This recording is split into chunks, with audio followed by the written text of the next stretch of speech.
la la mancha. Anjani se kela kun na buwa ira da kun la. Anta kan ko pakai na buwa. Pakai na buwa da la. Pakai na buwa. Pakai ta pakai tinggal la pakai ka toma. Yo. Kana kata maju kana. Nama bayar kata kana. Nama bayar kata dia. Kesal. Apa kena? Apa unda? Apa anggot? Apa roh? Mujud sunnah. Kita berkota. Kita kemarin. Kita berdua kau. Akan didolek.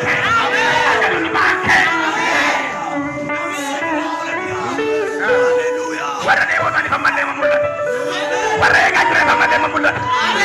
Warna kaya pemandai memulut. Akan diuangkan. Akan kau saya gunakan tu. Dia kau saya gunakan tu. Amin. Amin. Ya Allah, ya Allah. Jangan kena kacau ni. Kau nak kacau ni.